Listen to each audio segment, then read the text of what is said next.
রাজধানীর মহাখালীতে সড়ক অবরোধ করছে শিক্ষার্থীরা। এতে তীব্র যানজটে ভোগান্তিতে পড়েছেন সড়কে চলাচলকারীরা।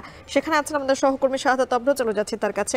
অভ্র, শিক্ষার্থীরা কোনো কর্মসূচির ঘোষণা দিয়েছে কিনা এবং তাদের ভাষ্য আসলে কি, একটু তাদের কথাগুলো আমাদেরকে জানাবেন।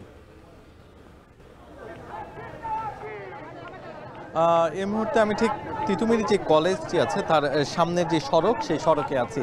পুরো সড়কটি কিন্তু হচ্ছে 10:30 থেকেই বন্ধ। এখানে যারা 10:30টার পরে চলাচল করার জন্য আসতে চেয়েছেন প্রত্যেকেই কিন্তু হচ্ছে হেঁটে কিংবা অন্য কোনো মাধ্যমে কিন্তু হচ্ছে চলাচল করতে হচ্ছে।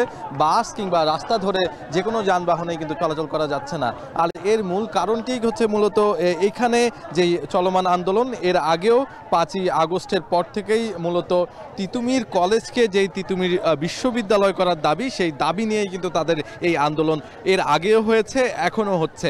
আর এই মুহূর্তে যে আন্দোলনকারীরা আছেন তারা কিন্তু বলছেন যে তাদের কর্মসূচি একটাই, সেটি হচ্ছে যে এই আন্দোলনের মাধ্যমে আজকের মধ্যে তিতুমির কলেজকে তিতুমির বিশ্ববিদ্যালয়ে রূপান্তরের সব ধরনের প্রক্রিয়া শেষ করতে হবে এবং সরকারের যে কোনো ধরনের উদ্যোগ তারা আশা করছেন অন্য কোনো মাধ্যমে বা অন্য কোনো উপায়ে কিন্তু হচ্ছে তারা এখান থেকে উঠবে না, এমনটাই কিন্তু তারা তাদের বক্তব্যে বলেছে। স্পষ্টভাবে বলেছে তাদের যেই 7 দফা দাবি আগেও ছিল, সেই 7 দফার সাথে আরও 2 দফা যুক্ত করে কিন্তু তাদের এই মুহূর্তে দাবি 9টি।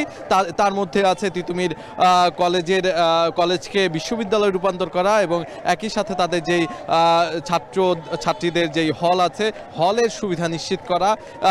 এর পরবর্তীতে যারা কিনা ভর্তি হবেন তাদেরকে অবশ্যই ভর্তি পরীক্ষা নিতে হবে।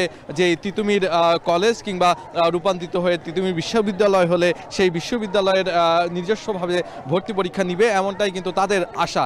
তবে অন্যদিকে যদি আমি আপনাকে জানিয়ে রাখতে চাই যে এখানে কিন্তু হাজার হাজার মানুষ এই মহাখালীর ঠিক কাছে যেই মহাখালী এবং লিংক রোড আছে, মহাখালী এবং গুলশানে যাওয়ার লিংক রোডে যেই রাস্তাটি আটকানোর কারণে কিন্তু হাজার হাজার মানুষ এখানে দুর্ভোগে পড়ছেন এবং তারা কিন্তু আমাদেরকে বলেছিলেন যে যারা এখান দিয়ে প্রতিদিন যাতায়াত করেন কিংবা কেউ হাসপাতাল, একই সাথে স্কুল থেকে শুরু করে নানা জায়গায় যাতায়াত করতে চেয়েছিলেন, সেই পথটি কিন্তু বন্ধ হওয়ার কারণে অনেকেই কিন্তু ঘন্টার পর ঘন্টা এখানে আটকে আছেন। যারা কিনা জরুরি প্রয়োজনে আপনি নিশ্চয়ই দেখতে পাচ্ছেন এই দূরের গাড়িগুলো সবগুলো কিন্তু সেই 10:30, 11টা থেকেই কিন্তু হচ্ছে এখানে আটকানো। এই দুর্ভোগের মুক্তি কখন মিলবে সেটি কিন্তু জানি না আমি তবে আছি আপনার সাথে।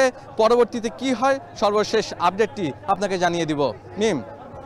সহকর্মী শাহাদাত অভ্র যুক্ত হয়েছিলেন আমাদের সঙ্গে রাজধানীর মহাখালী থেকে। সেখান থেকে জানাচ্ছিলেন শিক্ষার্থীরা তিতুমির কলেজকে তিতুমির বিশ্ববিদ্যালয় করার দাবিতে শিক্ষার্থীরা যে আন্দোলন করছে, সেখান থেকে বিস্তারিত খবর। চাকরি ফিরিয়ে দেওয়ার দাবিতে